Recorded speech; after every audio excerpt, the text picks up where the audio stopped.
Hi, my name's Chris, and this is my 1966 Ford Thunderbird. This car is original and unrestored. So let me tell you a little bit about it. About the Thunderbird in general first. So in 1966 and probably in other model years, they had three models. There was the coupe town car, there was the coupe convertible, then the town car, and then the Landau. This is the town car. So on the coupe, it had a different roof line. It was cut like this at an angle, and there was a little rear window back here. The coupe also didn't have this fender skirt here, so it had a little bit of a sporty look, and of course the convertible was a convertible. So if we just walk around this car, you'll see everything is straight. There's no rust, there's no damage. You know, all the type of lines where you would kind of be looking to see is everything kind of parallel. It is.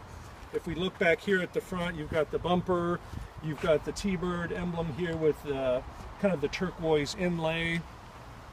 The only turn signal indicators on this car are these two little indicators on the front fenders. Nothing inside the car. These are aftermarket chrome spoke rims. They're really nice though, because they've got Thunderbird here, and they've got the Thunderbird logo. I do have the original wheels and hubcaps. If we come around here to the back of the car, again, nice straight rear bumper. You've got the Thunderbird logo here. This car and the Cougar had the sequential turn signal. So when you turn the turn signals, they go 1, 2, 3, 1, 2, 3. And of course that all works. Everything on this car works. This car is dual exhaust. It's got a 390 V8, 4-barrel. It's a strong engine. It runs really well. Let me pop the trunk. You get to the trunk through this little access thing right here. Let's see. Wrong key.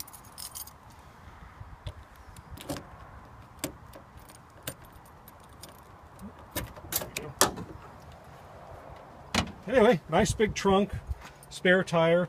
Again, as you're looking through here, you can see that for a car that's 50 years old, there's just not a lot of wear and use. This car wasn't driven or used a lot, hence the low mileage.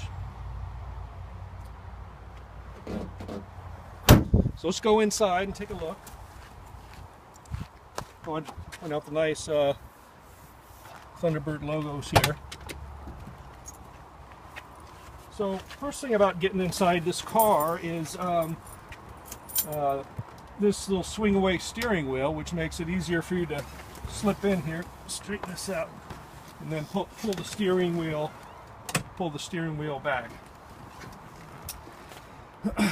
Taking a look at the instrument panel here, you've got 4 gauges. You've got an oil pressure gauge, a fuel gauge, this is your temperature gauge, and this is your charging gauge. For the speedometer, these are fixed numerals that are up here on the dash. The indication is actually a little orange bar that comes along here to indicate your speed.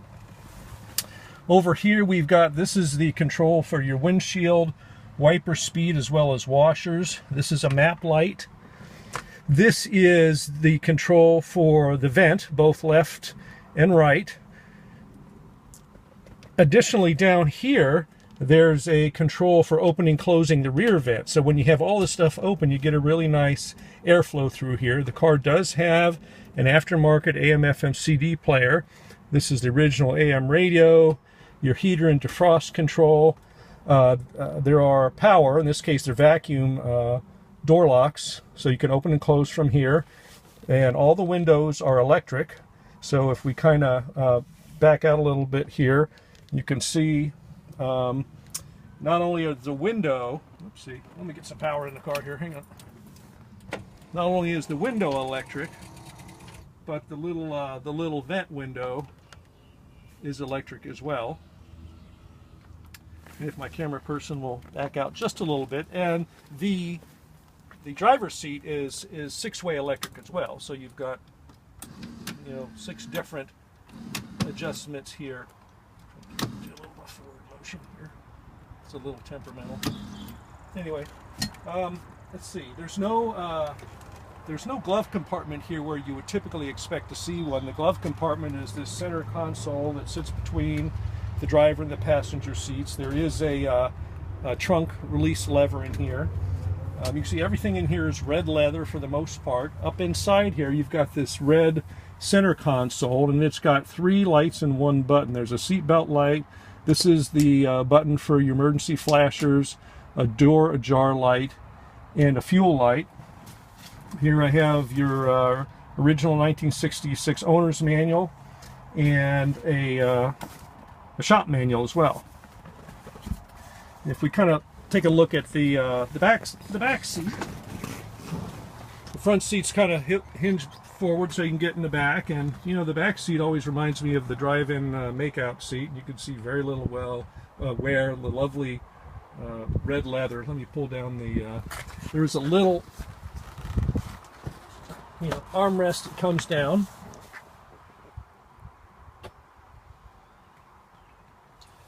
So I think the only thing left to do is start it up.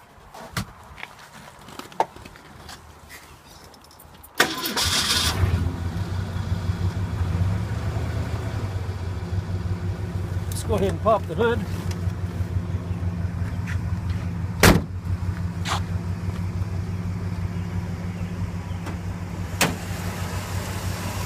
So that's your 390 V8.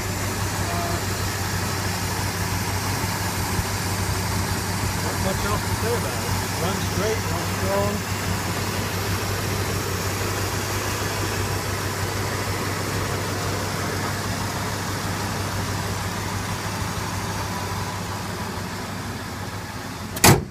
So in conclusion, if you're looking for a classic car and you like the Thunderbird, you like this model of 1906, there's absolutely nothing that has to be done to this car, mechanically or aesthetically. You buy it and drive it. It gets a lot of attention when you're going down the road. Obviously, any car can be improved and you can do things to it, but there's nothing that needs to be done to this car, so thanks for watching.